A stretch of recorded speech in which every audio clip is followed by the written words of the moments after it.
Good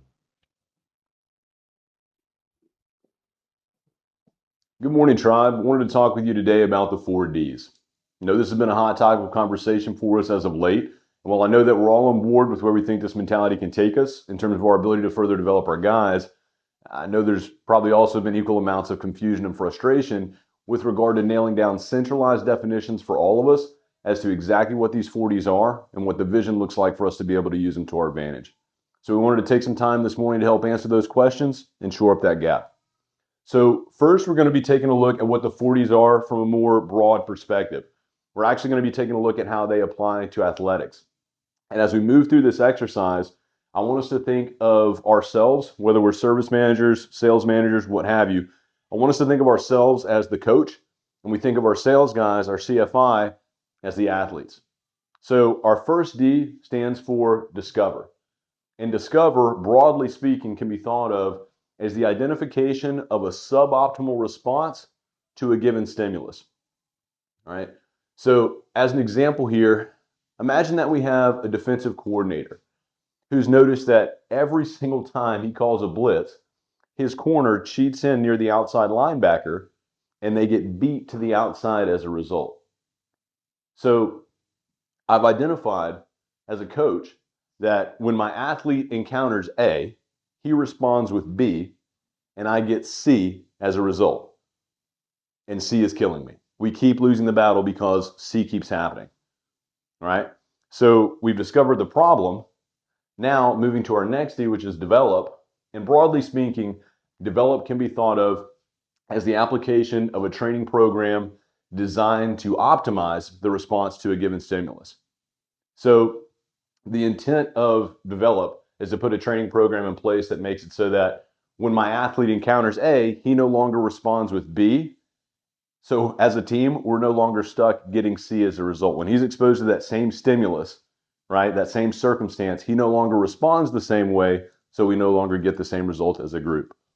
All right, so in this example, let's say the defensive coordinator now runs blitz after blitz after blitz in practice, exposing his corner to the same stimulus over and over again while making him do burpees every time he gets beat to the outside until the corner stops cheating to the outside, to the inside, and doesn't get beat to the outside anymore. It's like Pavlov's bells, right? We're rewiring the brain's response to a given circumstance or situation.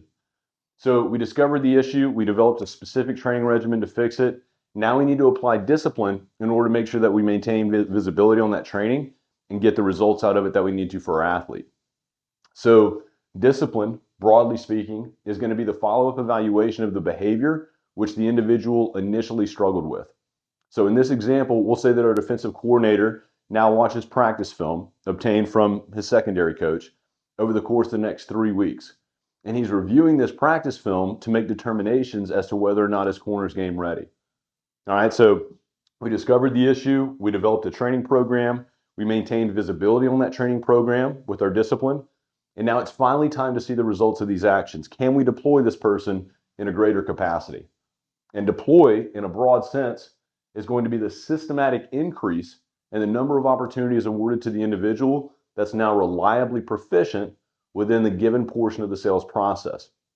So in our sports analogy, the defensive coordinator is now seeing consistent proof in the practice footage that his corner no longer cheats towards the inside, and as a result, no longer gets beat to the outside. And as a cumulative result, the coach is able to reinstate the corner's first string status in the position. So again, at a very surface level, the 4Ds are first, discover the issue, then develop the training program, maintain discipline in order to make sure that we're inspecting what we expect and getting the results we need out of that training program. And then finally, because I got great results out of that training program, how does that affect what I'm able to deploy this person to go do? What opportunities does this earn them? So now that we understand these concepts from a broader and more large perspective, we're now going to take a closer look at how these concepts apply directly to what we deal with on a daily basis. So a tighter definition for us on Discover is going to simply be the identification of a break in the sales process within an individual CFI. And as an example here, let's say there's a CFI that's struggling.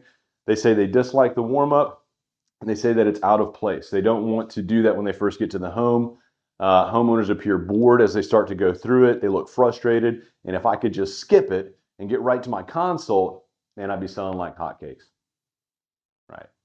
So in response, the SM is going to go in and review 10 RILA ride-alongs.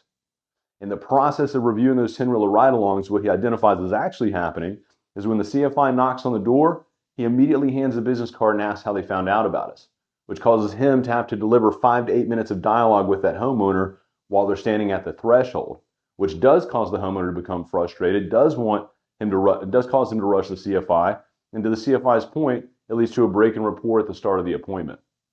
So we suspected an issue, we did some additional research to discover what the problem really is, and now it's time to implement a training regimen designed to fix that specific break in the sales process. So in this case, the SM is going to have the CFI role play this 5 times. They're going to knock on the SM's door at the office, SM opens it, shakes his hand, points him towards the fictitious crawl space entrance. CFI reminds the SM that earlier you said there was a place inside we could come in and sit down. SM remembers, invites him in. CFI sits down, and as he's getting his papers organized, hands him the card and asks him how he heard about us. CFI and SM are going to role play all the way through the first 5 questions of the table consult. CFI is then given instructions to give additional focus to this portion of the process over the next week, with the understanding that the SM is going to be reviewing every appointment in RILA for this specific portion of the process. And with that, CFI also understanding that progress in this regard is necessary in order to increase the number of opportunities that he's getting as a CFI. Date and time is marked on the calendar 1 week out to review progress. SM sends an email to the CFI tagging his leadership team, summarizing all the conversations had thus far and what the plan is moving forward. So we discovered the issue. We identified a training program that we put in place to fix a specific issue, and we've also documented this entire interaction thus far. So moving on to discipline, for us, discipline can be thought of as the follow-up protocol with predetermined dates during which we inspect the CFI's process to assess whether or not the desired progress is being made. So SM listens to the arrive step in RILA for every appointment that the CFI runs for the next week. As he's doing so, he's taking detailed notes as to the progress the CFI is making, his improvements, as well as the opportunities he's identifying for additional improvement moving forward. SM is also going to set up an FTX at the midway point between the initial meeting and the follow-up meeting, where the ASM will play the role of the homeowner and the SM will be freed up to observe and take notes on the entire appointment. During this process, the SM may also identify other things that need to be fixed once the current issue has been addressed.